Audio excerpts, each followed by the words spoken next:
عنوان: قرآن کریم کی فضیلت اور ہماری ذمہ داری۔ الحمدللہ رب العالمین والصلاة والسلام علی اشرف الانبیاء والمرسلین وعلی آلہ وصحبہ اجمعین۔ محترم صدر مجلس، معزز اساتذہ کرام اور میرے ہم مکتب ساتھیوں، آج مجھے جس موضوع پر لب کشائی کا موقع ملا ہے وہ کائنات کی سب سے سچی اور مقدس کتاب قرآن کریم کی فضیلت ہے۔ یہ وہ کلام ہے جو اللہ تعالیٰ نے اپنے آخری نبی حضرت محمد مصطفیٰ صلی اللہ علیہ وسلم پر نازل فرمایا تاکہ انسانیت اندھیروں سے نکل کر روشنی کی طرف آ جائے۔ قرآن محض ایک کتاب نہیں بلکہ یہ کائنات کے مالک کا وہ کلام ہے جس کی ہیبت سے پہاڑ بھی ریزہ ریزہ ہو جائیں۔ اللہ تعالیٰ فرماتا ہے: لو انزلنا هذا القرآن على جبل لرأيته خاشعا متصدعا من خشية الله۔ اگر ہم یہ قرآن کسی پہاڑ پر نازل کرتے تو تم اسے دیکھتے کہ وہ اللہ کے خوف سے جھکا جا رہا ہے اور پھٹ رہا ہے۔ یہ وہ کتاب ہے جس کی حفاظت کا ذمہ خود اللہ نے لیا ہے۔ 1400 سال گزرنے کے باوجود اس کے ایک شوشے اور نقطے میں بھی تبدیلی نہیں آئی، جو اس کے معجزہ ہونے کی سب سے بڑی دلیل ہے۔ تلاوت اور سیکھنے کی فضیلت۔ نبی کریم صلی اللہ علیہ وسلم نے قرآن سیکھنے والے کو کائنات کا سب سے بہترین انسان قرار دیا ہے۔ آپ صلی اللہ علیہ وسلم کا ارشاد ہے: خیرکم من تعلم القرآن وعلمہ، یعنی تم میں سب سے بہتر وہ ہے جو قرآن سیکھے اور دوسروں کو سکھائے۔ قرآن کا ایک ایک حرف پڑھنے پر 10 نیکیاں ملتی ہیں۔ ذرا سوچئے، جب ہم الف لام میم پڑھتے ہیں تو ہمیں 30 نیکیاں ملتی ہیں، کیونکہ الف، لام اور میم الگ الگ حروف شمار ہوتے ہیں۔ یہ وہ دسترخوان ہے جس سے ہر مسلمان اپنی روح کی پیاس بجھاتا ہے۔ قیامت کے دن قرآن کی شفاعت۔ قیامت کا وہ ہولناک دن جب نفسی نفسی کا عالم ہوگا، قرآن اپنے پڑھنے والے کے کام آئے گا۔ حدیث مبارکہ کا مفہوم ہے کہ قرآن پڑھا کرو کیونکہ یہ قیامت کے دن اپنے پڑھنے والوں کے لیے سفارشی بن کر آئے گا۔ وہ والدین جن کے بچے حافظ قرآن بنتے ہیں، قیامت کے دن انہیں نور کا تاج پہنایا جائے گا جس کی روشنی سورج کی روشنی سے بھی زیادہ ہوگی۔ یہ قرآن کا وہ اعزاز ہے جو صرف اس کے مخلص ساتھیوں کو ملے گا۔ قرآن ہدایت کا سرچشمہ اور ہمارا طرز عمل۔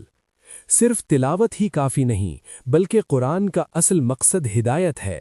یہ کتاب ہمیں زندگی گزارنے کا طریقہ سکھاتی ہے، حقوق اللہ اور حقوق العباد کا درس دیتی ہے۔ حضرت عمر فاروق رضی اللہ عنہ کے قبول اسلام کا واقعہ تاریخ اسلام کے سب سے ایمان افزا واقعات میں سے ایک ہے۔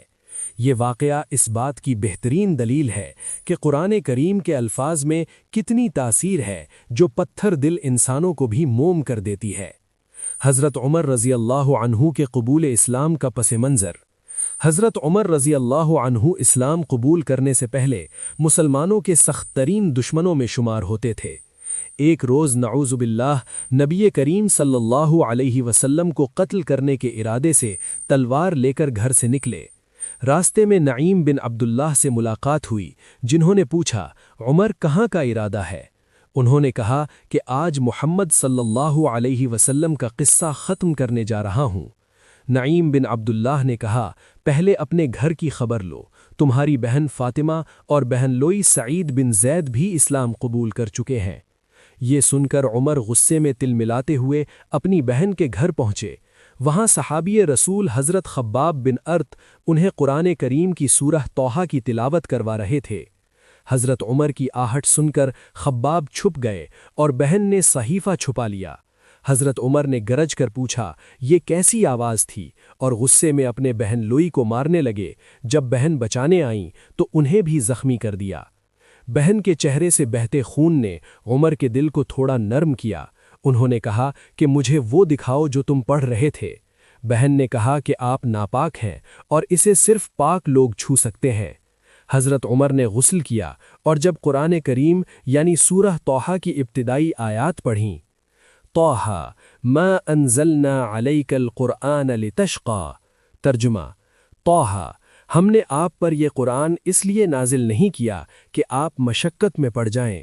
جب وہ ان آیات پر پہنچے، اننی انا اللہ لا الہ الا انا فاعبدنی واقم الصلاۃ لذکری، ترجمہ، بے شک میں ہی اللہ ہوں، میرے سوا کوئی معبود نہیں، پس میری ہی عبادت کرو اور میری یاد کے لیے نماز قائم کرو۔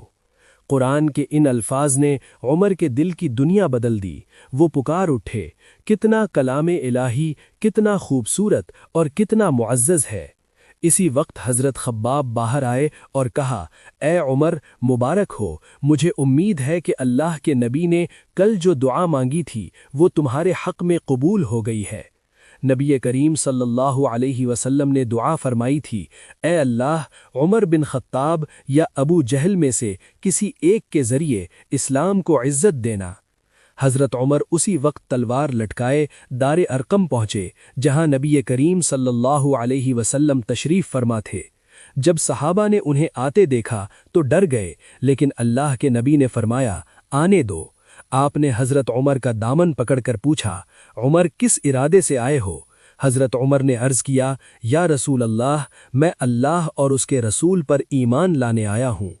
یہ سن کر نبی کریم اور صحابہ کرام نے اتنے زور سے اللہ اکبر کا نعرہ لگایا کہ مکہ کی پہاڑیاں گونج اٹھیں۔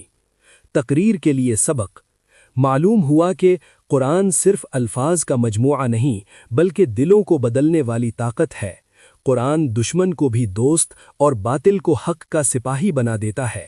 یہ کتاب ہدایت مانگنے والوں کے لیے ہر دور میں کھلی ہوئی ہے۔ افسوس کا مقام ہے، آج ہم نے قرآن کو صرف برکت کے لیے گھروں میں سجایا ہے یا قسمیں کھانے کے لیے رکھا ہے، جبکہ اسے اس لیے نازل کیا گیا تھا کہ ہم اسے سمجھیں، اس پر تدبر کریں اور اپنی زندگیوں کو اس کے مطابق ڈھالیں۔